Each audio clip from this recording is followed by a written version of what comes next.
جانتے ہو جب اللہ تعالیٰ کسی کو پسند کرتا ہے اور اسے اپنا محبوب بنا لیتا ہے تو اس کی پریشانیوں کو بڑھا دیتا ہے تاکہ اللہ اس بندے کو اپنے قریب کر سکے۔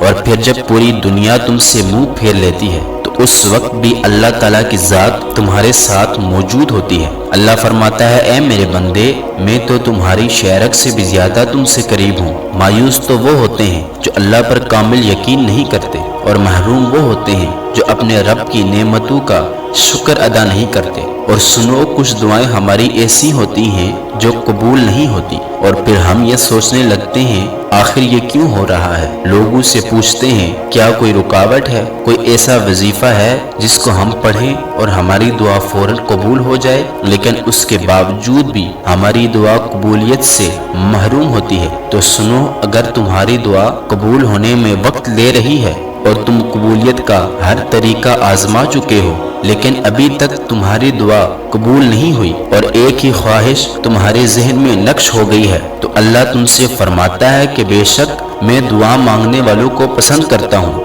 اور دعا ایسی طاقت ہے جو تمہارے نصیب بدل دیتی ہے۔ جب تم اللہ کے سامنے رو رو کر دعائیں مانگتے ہو تو وہ تمہاری دعاؤں پر راضی ہو جاتا ہے۔ اللہ فرماتا ہے اے محبوب، جب آپ سے میرے بندے میرے متعلق پوچھیں تو آپ ان سے کہیں بے شک میں قریب ہوں، دعا کرنے والے کی دعا کو قبول کرتا ہوں۔ اور سنو، دعا مقدر کے ہر اس لفظ کو بدل سکتی ہے جس سے تم راضی نہیں، اور پھر تم یہ سمجھتے ہو کہ میری دعا قبول ہونے میں اتنا وقت کیوں لے رہی ہے۔ تو سنو، اگر اللہ نے تمہاری دلی مراد پوری نہیں کی تو اس کے بدلے میں کوئی بڑی مصیبت، کوئی بڑی بیماری ٹال دی گئی ہوگی۔ تمہاری ہر دعا، ہر فریاد پختہ یقین مانگتی ہے، اور ایسا یقین کہ اگر مشکل بھی تمہارے سامنے آ جائے تو وہ بھی تمہیں خوبصورت لگنے لگے۔ تم اس بات کو سوچتے ہوئے خاموشی اختیار کر لو کہ بے شک ہر مشکل کے ساتھ آسانی ہے، اور شاید تم یہ نہیں جانتے کہ دعا مانگتے مانگتے تم اللہ کے کتنے قریب آ گئے ہو۔ تمہارے اور معجزوں کے درمیان بہت کم فاصلہ رہ گیا ہے۔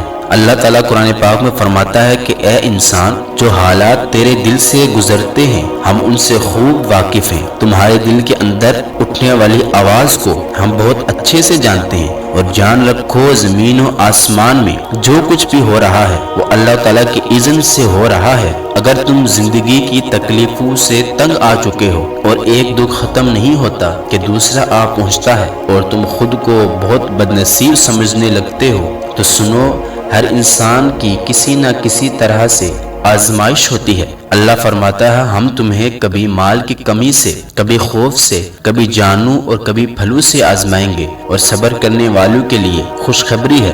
مگر ہر حال میں یہ بات یاد رکھو کہ اللہ ہر آزمائش کو ختم کرنے والا ہے، اور آزمائش کے لیے چنے جانے والوں کی دعا کو اللہ نے قبولیت کے لیے چن رکھا ہے، اور وہ تمہارے ہاتھوں کو تب تک خالی نہیں کرتا جب تک وہ تمہیں بہتر چیز سے نہ نواز دے۔ بس تم اللہ کو پکارو اور سچے دل سے پکارو۔ دعا کے لیے ہاتھ اٹھاؤ تو اس یقین کے ساتھ کہ وہ اپنے بندوں کو کبھی تنہا نہیں چھوڑتا، وہ دعا کو قبول کرنے والا ہے۔ بس تم مقدر کے پیچھے مت بھاگو، بلکہ مقدر بنانے والوں کو منا لو، پھر دیکھنا سب کیسے بدلتا ہے انشاءاللہ۔